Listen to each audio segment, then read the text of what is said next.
This is the face of someone that is down over $60,000 in the first 2 hours of a session. How you feeling, Johnny? How are you enjoying Hustler Casino Live? I've never been down this much in a poker session in my entire 15-year professional career.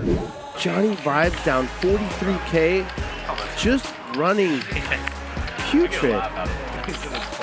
Oh. If you've ever felt this pain at a poker table, this video is for you. Sometimes poker is brutal. By the end of this video, I will leave you 3 tangible tips on how I was able to maintain my cool when face to face with my largest loss ever. All right, let's start from the beginning and see how this all transpired. I was dealt ace king and ace queen a bunch. This first ace king, I put in a 4-bet and take it down pre-flop. All right, I'm gonna let you steal one from me here. I was 4-betting. I pick up ace king again, but this time my spidey senses are going off. I just have a feeling that Mike might have a big hand here, so I decide to just call. Folds over to JohnnieVibes, who has ace king suited. And how does he know to just call? Yeah, no, I need a cocktail. Uncanny. Yeah, I got you. Thank you. It's going to bring in Jabrail. Tent is Dave. This is pretty unlucky for Mike X. He should probably be all in against JohnnieVibes right now, way ahead. Instead, he's got 34% equity in a 5-way bloater. Top for JohnnieVibes. Middle pair for Jabrail. Top pair. Good kicker for Mariano. And Mike X still in front with the over pair. 3,000. I know what it is, so. Johnny's deciding whether to call or raise. I haven't even looked at the hand, but I'm gonna guess. Just calls. I'm gonna guess before looking. Sure. Out loud, but I'm Slowest played ace king of spades I've ever seen. 5 people in the hand. All right. Yes. Brings in Jabrail. He's got a backdoor flush draw with that middle pair. I was going to get 3,000. Mariano folds top pair, no problem. Family moved out. I stacked Chris Moneymaker, and I'll just put a bunch of zeros on a $100,000 pot. If I would have called, you wouldn't have had to put zeros. It'd have been a 90. Yeah. Pretty great situation here for Mike. He has the ace of hearts in his hand. Could easily have the nut flush here. Nut flush draw, that is. How does JohnnieVibes not go broke?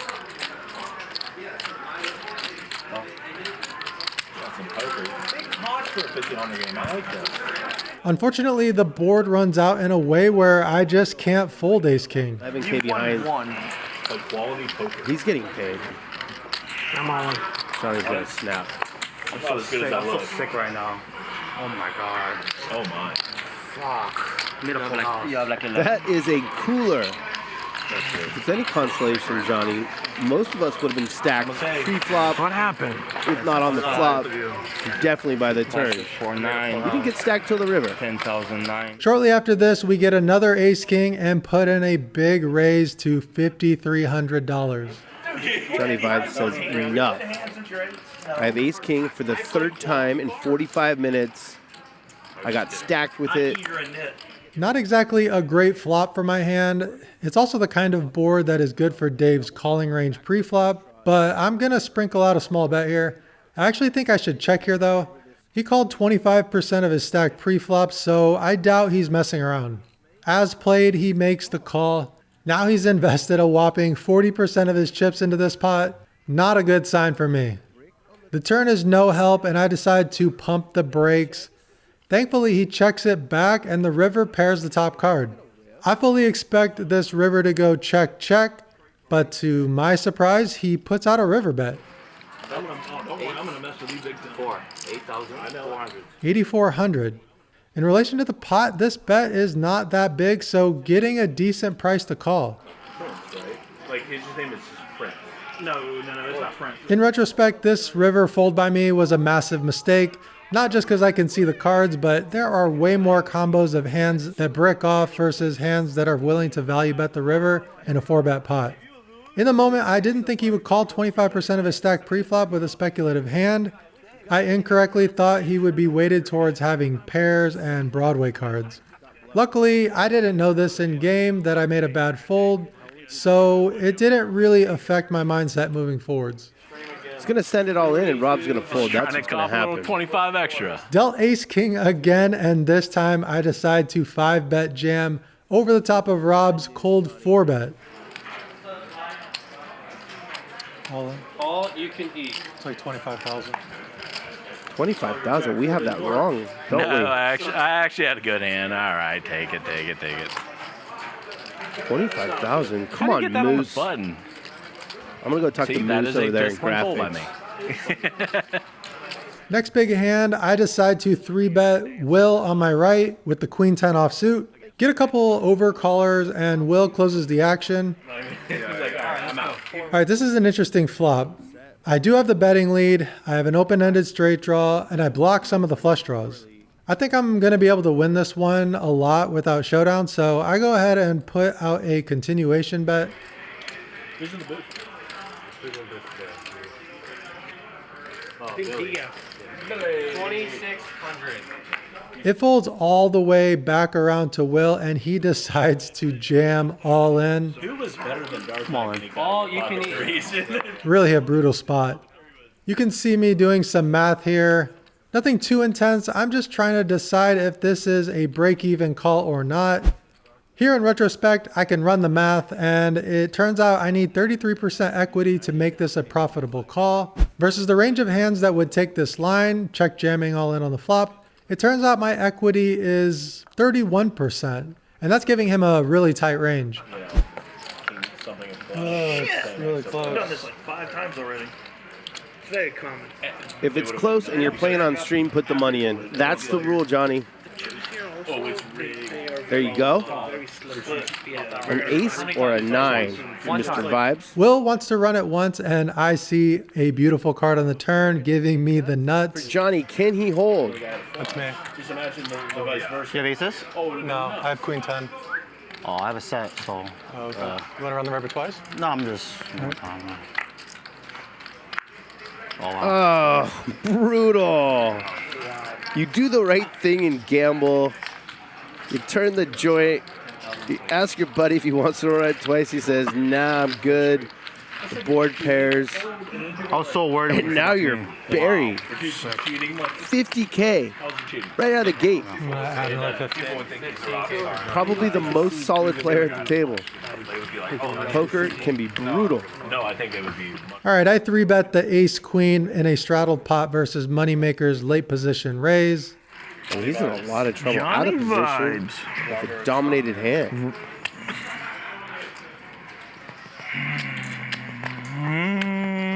Moneymaker can put in the 4-bet if he wants, or he can just How much you call playing, Johnny? with this monster. Let me count it.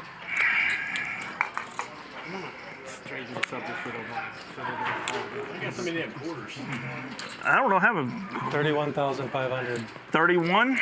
Oh, stacked in.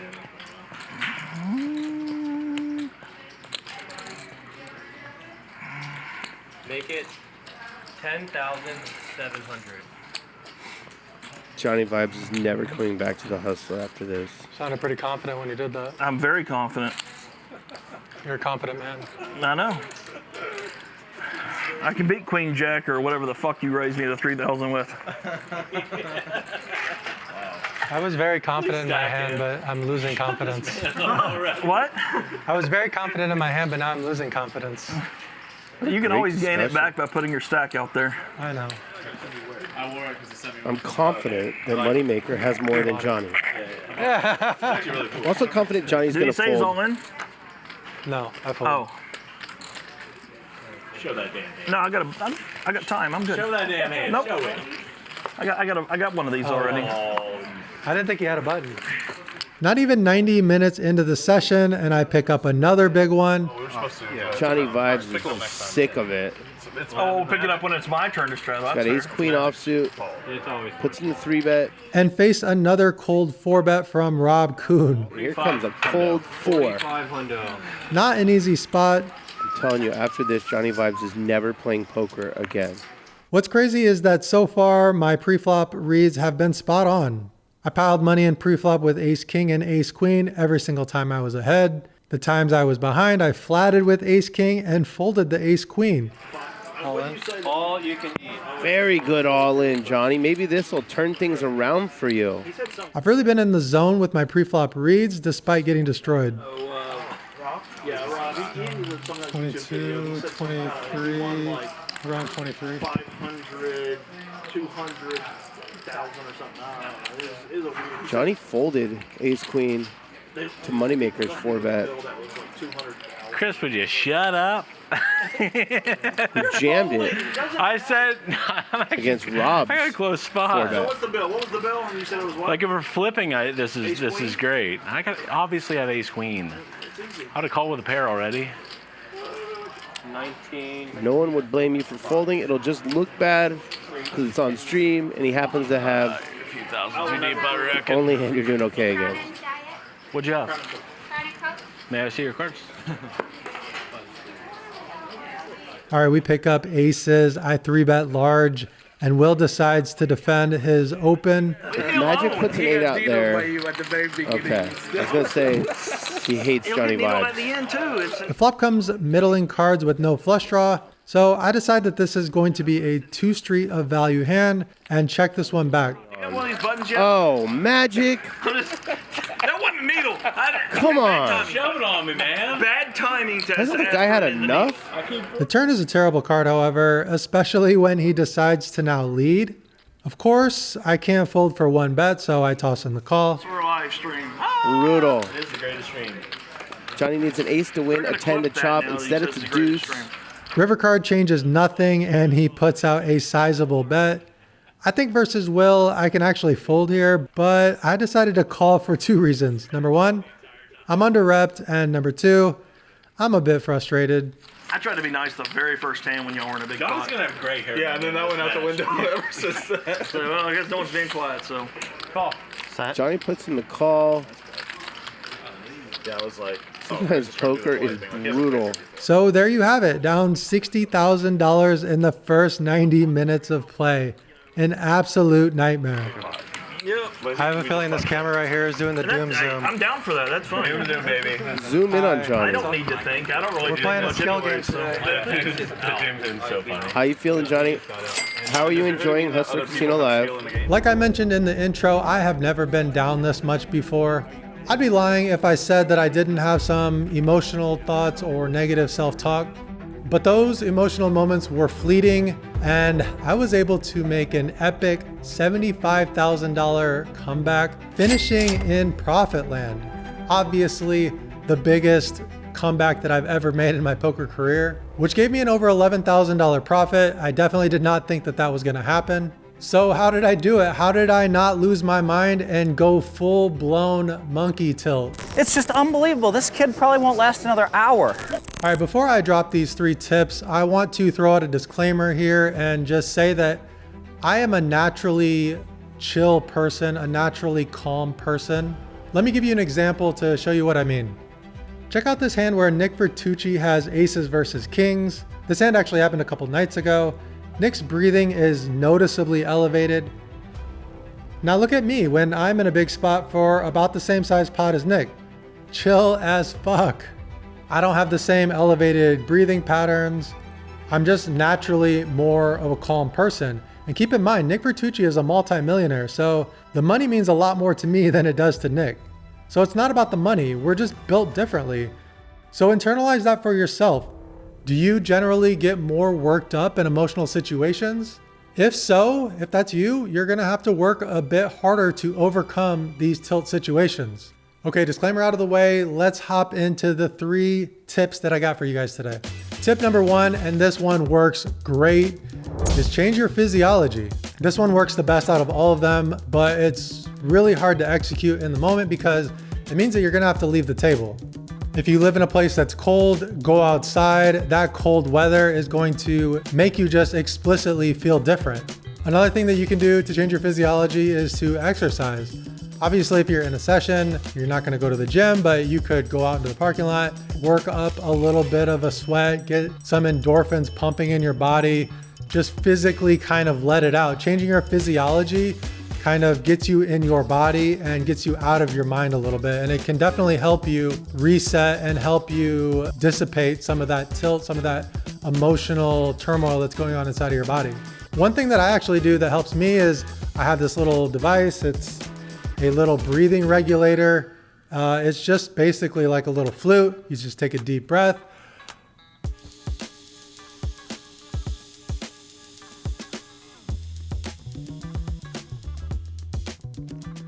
And it times the exhale. So I think it times you for a 10-second exhale, and that timing of that exhale actually helps alleviate some stress. We're just doing some things to shake up our physiology. All right, tip number 2, look at the big picture. So often when we're in a session, we get so pigeonholed into what is going on in this current session, we forget to think about this is just a couple hour session in a massive one lifelong session that we're gonna have. For example, I've played 15,000 hours of live poker. Obviously, playing on these big live streams is something that's new for me, and it's definitely big amounts for me. But if I lose $50,000, it's actually not going to change anything about my life. It's not going to affect my purchasing decisions. It's not going to be able to affect the games that I play in. If you have the confidence in your own poker game to know that you are a winning player, the only thing that you really lose at the table when you lose dollars is you're actually losing some time to make that money back. So if you can zoom out and look at the big picture and look at your graph and see that these little downward jagged slopes happen every once in a while, remind yourself that there's a bigger picture and that this is just a small piece of the overall graph that's going to go into your overall profitability. All right, and the last tip, this one's going to sound a bit cliche, but I promise you this one works. Think positively. Sometimes, obviously, we don't want to think positively when we're going through negative stuff, but you can actually do some things to trick yourself into thinking positively. If you look back in the session, there were some things that I was doing to kind of laugh at myself and laugh off the run bad. I said things like, well, this is going to make a great YouTube video, and worst session that I've ever had. I'll probably make like $500 in ad rev too. Damn. Damn, boy. He's got to flex on us like that. All right. Obviously, when I'm saying these jokes out loud, they are tongue in cheek and something that I can just force myself to laugh at. I'm obviously having so many negative thoughts come in and out of my brain. So if I can trick myself into having some positive ones, thinking about the things I'm grateful for, thinking about how it's a rite of passage to have your biggest losing session, because it just means that your threshold for pain, for losing, is going up, which means that you're now going to have the opportunity to have those big wins. So there's a silver lining and there's positives that you can look at. Obviously, these 3 hacks aren't going to get you to the finish line. It's going to take practice. It's going to take you actually practicing it outside of the poker table. Let's say something happens in your real life, something at the grocery store, somebody cuts you off when you're driving, you stub your toe at the gym, drop a weight on it, something like that. These things that create responses inside of you, we have a chance to practice not being upset, not tilting, handling things with grace. So if we just overall practice this in our life with these 3 little hacks that I gave you guys, it's going to spill over into your poker game, and you're eventually going to get better at handling the emotional ups and downs at the poker table.